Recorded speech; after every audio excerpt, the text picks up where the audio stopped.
तर मैत्रिणींनो, मी आज तुम्हाला प्रत्येक ब्लाऊजला गळा रुंदी, शोल्डर, मुंडा कसा घ्यायचा तो फॉर्म्युला सांगणार आहे। त्यासाठी तुम्हाला हा व्हिडिओ पूर्ण बघायचा आहे, म्हणजे तुम्हाला प्रत्येक साईजचा ब्लाऊज कटिंग करताना गळा रुंदी, शोल्डर, मुंडा कसा घ्यायचा हे तुम्हाला इथं व्यवस्थित लक्षात येईल।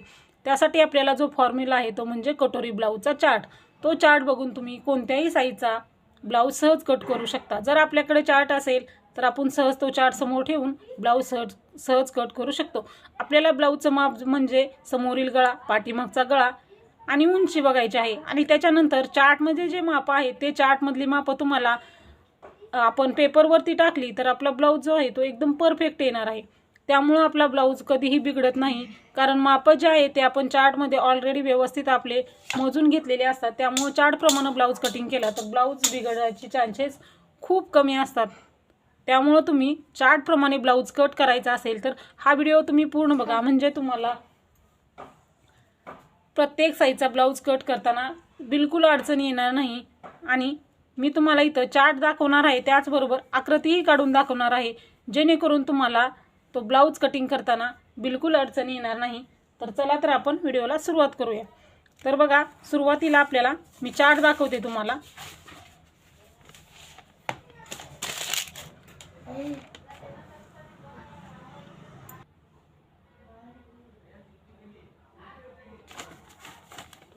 तर बघा, हा चार्ट आहे आपला। तर चार्टमध्ये मी तुम्हाला 28 ते 48 साईजपर्यंत माप काढलेले आहेत। ती मापे तुम्हाला मी इथं दाखवणार आहे। तर सुरुवातीला आपल्याला बघा, मी अगोदर तुम्हाला माप समजावून सांगते 2 साईजचं, आणि त्याच्यानंतर इथं तुम्हाला मी तयार करूनही दाखवणार आहे आकृती, जेणेकरून तुमच्या बरोबर असं लक्षात येईल। तर बघा, आपण इथं काय लिहिलेलं आहे, साईज लिहिलेले आहे छातीचा चौथा भाग, गळा रुंदी, शोल्डर, मुंडा आणि शिलाई मार्जिन। प्रत्येक ब्लाऊजला शिलाई मार्जिन 1.5 इंच घ्यायचं आहे। तुम्हाला 2 इंच घ्यायचं असेल ते 2 इंचही घेऊ शकता, पण बाकीचे जे माप आहेत ते आपल्याला साईजनुसार घ्यायचे आहेत। म्हणजे तुमचा ब्लाऊज 28 साईजचा आहे तर हेच माप तुम्हाला ब्लाऊज पेपरवरती टाकलं तर तुमचा ब्लाऊज बिलकुल चुकणार नाही, परफेक्ट असा तुमचा ब्लाऊज येणार आहे। तर 28 साईजचा ब्लाऊज आहे तर छातीचा चौथा, बऱ्याच जणींना प्रश्न पडतो घडी कितीची घालायची, ब्लाऊजची छातीची घडी किती घालायची। तर 28 साईजचा ब्लाऊज असेल तर गणित करत बसण्याच्या ऐवजी आपल्याला इथं मी छातीचा चौथा भागही काढून दिलेला आहे। 28 साईजचा ब्लाऊज आहे तर 7 इंच छातीचा चौथा भाग घ्यायचा आहे, गळा रुंदी 2 इंच घ्यायची आहे, शोल्डर आहे ते 2.5 इंच घ्यायचा आहे, आणि मुंडा आहे तो 5 इंच आणि 1.5 इंच शिलाई मार्जिन। 30 साईजचा ब्लाऊज आहे तर तुम्हाला छातीचा चौथा भाग 7.5 इंच येईल, 2 इंच गळा रुंदी, 3 इंच शोल्डर, 5.25 इंच मुंडा घ्यायचा आहे आणि 1.5 इंच शिलाई मार्जिन घ्यायचं आहे। जर 32 साईजचा ब्लाऊज आहे तर तुम्हाला 8 इंच छातीचा चौथा भाग, गळा रुंदी 2.5 inch, 3 inch shoulder, 5.5 inch Munda आणि 1.5 इंच शिलाई मार्जिन। त्यानंतर 34 साईजचा ब्लाऊज आहे तर 8.5 इंच छातीचा चौथा भाग, 2.5 इंच गळा रुंदी, 3 inch shoulder, 5.5 inch Munda, 1.5 inch margin, हे अशा पद्धतीनं घ्यायचं आहे। तर बघा, हा चार्ट म्हणजे तुम्हाला व्यवस्थित तुम्ही लिहूनही घेऊ शकता, म्हणजे तुम्हाला प्रत्येक ब्लाऊजचं माप काढताना प्रॉब्लेम येणार नाही। मी जसं दाखवत आहे त्याप्रमाणे तुम्ही वहीमध्ये लिहून घ्या, म्हणजे तुम्हाला तुमचा ब्लाऊज कट करताना बिलकुल अडचण येणार नाही। 36 साईजचा ब्लाऊज आहे तर 36 साईजच्या ब्लाऊजला छातीचा चौथा भाग येतो 9 इंच, 2.5 इंच गळा रुंदी, 3 inch shoulder, 6 inch Munda, 1.5 inch margin. 38 साईजचा ब्लाऊज आहे, 9.5 इंच गळा रुंदी, 9.5 इंच छातीचा चौथा भाग, गळा रुंदी आहे 2.5 इंच, 3 इंच आहे शोल्डर, मुंडा आहे 6 इंच, 1.5 इंच गळा शिलाई मार्जिन। 40 साईजचा ब्लाऊज आहे, छातीचा चौथा भाग येतो 10 इंच, 10 इंच छातीचा चौथा भाग। 40 साईजच्या ब्लाऊजला गळा रुंदी 3 इंच घ्यायची आहे, 3.5 इंच शोल्डर घ्यायचा आहे, मुंडा 6.5 इंच आणि शिलाई मार्जिन 1.5 इंच। तर अशा पद्धतीने घ्यायचं आहे। तर आता शोल्डर कुठं टाकायचं, उंची कुठं टाकायची हे मी तुम्हाला समजावून व्यवस्थित सांगते, त्यासाठी तुम्हाला व्हिडिओ पूर्ण बघा, म्हणजे तुमच्या लक्षात येईल। तर बघा, सुरुवातीला तुम्हाला उंची टाकायची आहे, ब्लाऊजची उंची जेवढी असेल तेवढी उंची घ्या। आता इथं आपला वहीमध्ये तुम्हाला मी आकृती काढून दाखवत आहे, त्यामुळे मी एवढे 13 इंच 14 इंच उंची घेऊ शकत नाही, त्यामुळे इथं मी तुम्हाला व्यवस्थित असं दाखवत आहे त्याप्रमाणे तुम्ही घ्या। म्हणजे सुरुवातीला आपल्याला उंची घ्यायची आहे। उंची टाकल्याच्या नंतर आपल्याला काय करायचं आहे, उंची घ्यायची, उंचीचा बॉक्स तयार करून घ्यायचा आहे आपल्याला।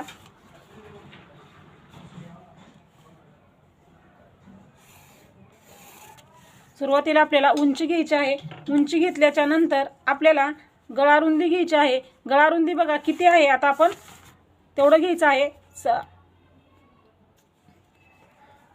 28 साईजचा ब्लाऊज आहे तर 2 इंच आपल्याला गळारुंदी घ्यायची आहे। 2 इंच गळारुंदी घ्यायची आहे। शोल्डर आहे ते 2.5 इंच घ्यायचं आहे। मग बघा 2 इंच गळारुंदी घेतली, शोल्डर आहे ते 2.5 इंच घेतलेला आहे आपण। आता आपण इथं गळारुंदी घेतली, हे जे आहे ते आपलं शोल्डर घेतलं, म्हणजे असं गळारुंदी घ्यायची 2 इंच। शोल्डर घेतलेला आहे आपण 2.5 इंच। त्याच्यानंतर समोरील गळा घ्यायचा आहे आपल्याला। तुमच्या ब्लाऊजच्या मापानुसार तुम्हाला समोरचा गळा घ्यायचा आहे। आता एवढा पूर्ण गळा टाकून नाही शकत मी इथं, त्यामुळे मी इथं एवढा सगळा घेते। आणि हे बघा असं 2 इंच इथंही गळारुंदी घ्यायची आणि समोरच्या गळ्याला आपल्याला इथं व्यवस्थित असा गोलाकार देऊन घ्यायचा आहे।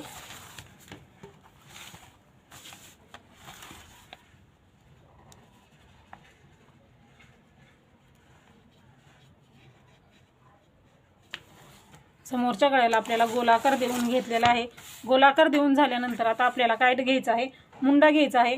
मुंडा जो आहे तो आपल्याला इथला जो आहे 5 इंच तो घ्यायचा आहे। मुंडा घेतलेला आहे आपण इथं,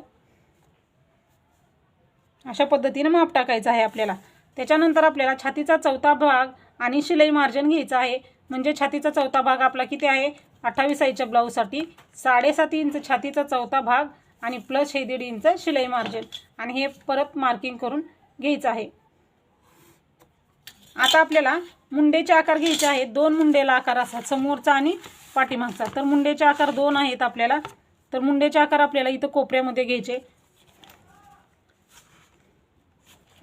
पाठीमागचा आपला मुंड्याचा आकार आहे तो 1.5 इंचाचा घ्यायचा आहे आपल्याला, आणि समोरचा आहे तो 1 इंचाला घ्यायचा आहे। एक एक करून मुंड्याला आकार देऊयात आपण।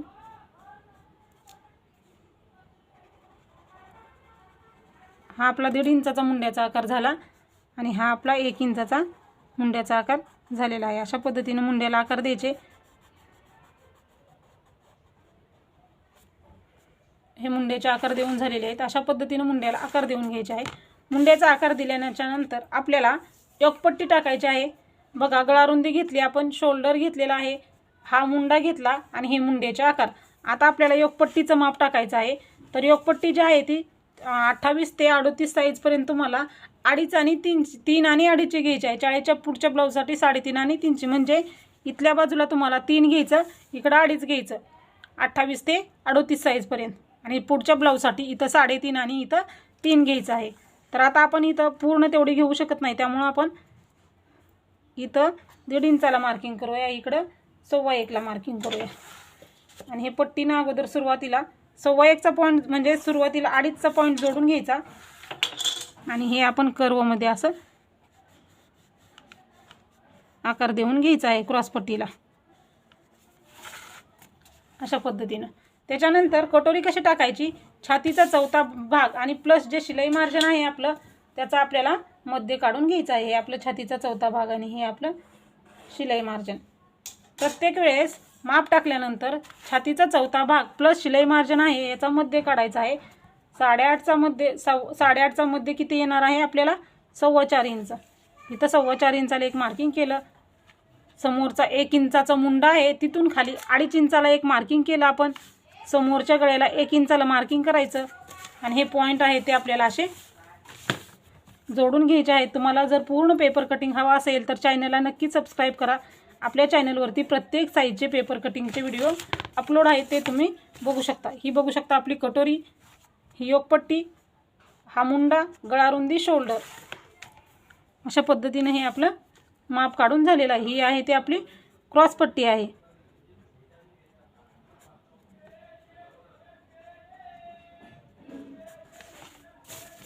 तर बघू शकता अशा पद्धतीने तुम्हाला माप टाकून घ्यायचं आहे। तर खूप सोपी पद्धत आहे, म्हणजे गळारुंदी कुठं टाकायचं, शोल्डर कुठं टाकायचं, मुंडा कसा घ्यायचा, कटोरीचं माप कसं टाकायचं, मी इथं तुम्हाला व्यवस्थित असं समजावून सांगितलेलं आहे। तर हा व्हिडिओ कसा वाटला ते नक्की सांगा। आता आपण पुढचं बघूया। 40 साईजपर्यंत बघितलेला आहे आपण। 40 साईजच्या पुढच्या ब्लाऊजसाठी आपल्याला छातीचा चौथा भाग आपला 10.5 इंच आहे. 10.5 इंच छातीचा चौथा भाग, 3 इंच गळा रुंदी, 3.5 इंच शोल्डर, 6.5 इंच मुंडा.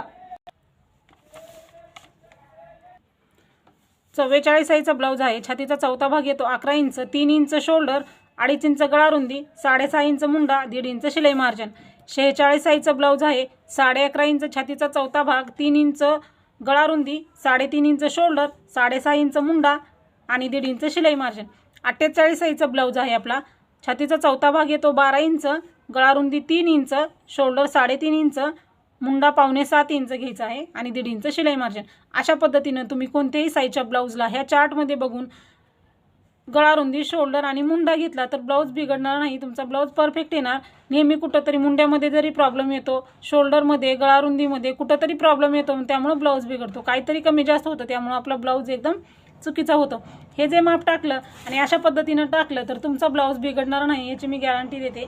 एकदा नक्की ट्राय करा, खूप सोपा आहे. तर हा चार्ट आहे, तुम्ही स्क्रीनशॉट मारून घेऊ शकता किंवा व्हिडिओ स्टॉप करून तुम्ही हा चार्ट लिहूनही घेऊ शकता. आता पूर्ण चार्ट मी तुम्हाला दाखवलेला आहे. अगोदर तुम्हाला मी एक का दाखवलं तर तुमच्या लक्षात यावं म्हणून एक दाखवलेला आहे झाकून असं. आता हे ते पूर्ण चार्ट दाखवलेला आहे मी तुम्हाला. हा चार्टचा स्क्रीनशॉट मारून घ्या किंवा व्हिडिओ स्टॉप करून पूर्ण आहे तर तुम्ही हा चार्ट लिहून घेऊ शकता. तर हा व्हिडिओ कसा वाटला ते नक्की सांगायचं आहे. आणखीन कुठला चार्ट हवा असेल तर कमेंटमध्ये नक्की सांगा.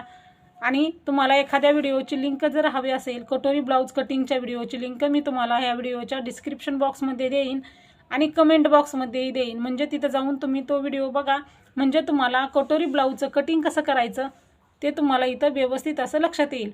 तर सहज आणि सोप्या पद्धतीनं आपण न चुकता एकदम व्यवस्थित असे परफेक्ट ब्लाऊज कुठल्याही साईजचा, छोटी साईज असो किंवा मोठी साईज. बऱ्याच जणींना कन्फ्युजन होतं की मोठ्या साईजचे ब्लाऊज कट करताना अवघड जातं. तसं काही नसतं. छोट्या साईज आणि मोठ्या साईज माप बरोबर असलं तर कुठल्याही साईजचा ब्लाऊज आपण बिनधास्तपणे कट करू शकतो. त्यासाठी हा चार्ट हवा आहे तुमच्याकडं. हा चार्ट लिहून घ्या आणि व्हिडिओ पूर्ण बघा आणि जो डिस्क्रिप्शन बॉक्समध्ये किंवा कमेंट बॉक्समध्ये जी लिंक दिलेली आहे तो व्हिडिओही नक्की बघा. म्हणजे तुम्हाला ब्लाऊज कटिंग करताना येणारे अडचणी जे आहे ते एकदम व्यवस्थित होतील. चला तर भेटूया आपण पुढच्या व्हिडिओमध्ये. व्हिडिओ पूर्ण बघितल्याबद्दल धन्यवाद.